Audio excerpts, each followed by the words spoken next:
to speak at this Chinese Students and Scholars launch event.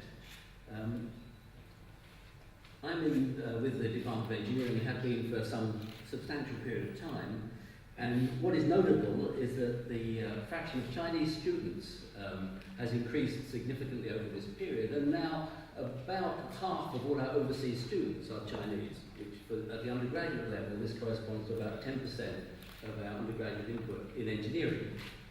It's far higher in engineering than in the rest of the university, showing what good taste Chinese students have in what to study.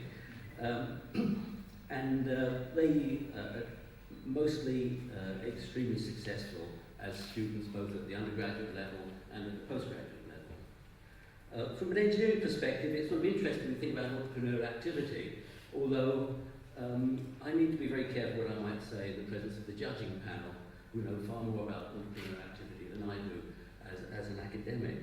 And also having followed, but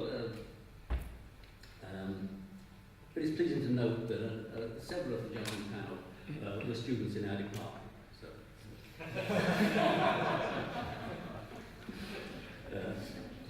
And they've managed to overcome that rather successfully.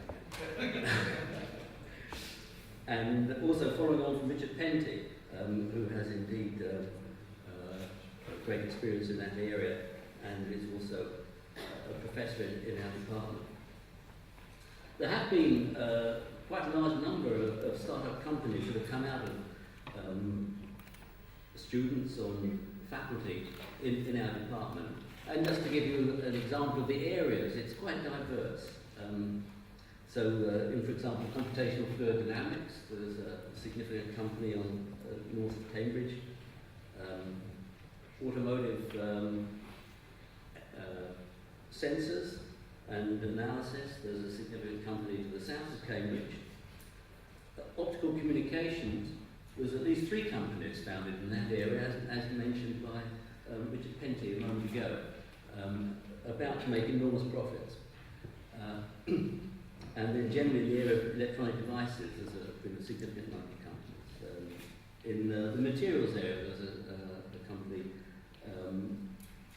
doing assisting engineers select materials for particular applications.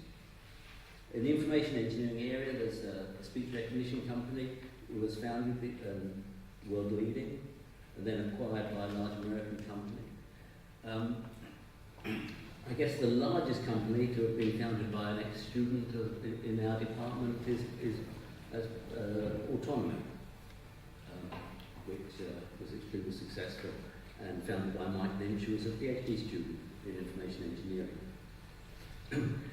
Now, most of these companies have been really driven by a novel technology. The starting point was a novel technology that a researcher had discovered, and then went through the non-trivial task of turning that novel technology into something that could be sold and commercial activity, accommodating the market needs. My impression is that in entrepreneurial activity in the world outside the university, the order might well be the other way around, that the first spotting the market opportunity is made, and then finding that technology to satisfy that particular need then follows on. But I think typically from a researcher in the university, it's doing the novel technology first and then seeing if it can be exploited. I'd just like to make a brief aside, which is something that concerns me at the moment, which is that in the UK there's a concern that the number of women who choose to study engineering is rather small. And however, we know that in China, nearly half the engineers are female. So my question is, what are you doing right that we're doing wrong? And Minister, if you could advise me on this, the drinks reception afterwards, I'd be most grateful. And any students, particularly female students, that can tell me why they're studying engineering rather than something else. Anyway, just to close, I'm very happy to encourage you all to consider whether your academic research, technology you've been associated with, can have commercial opportunity, and wish you every success in developing that opportunity in the very supportive environment you have in this entrepreneurship challenge. Thank you.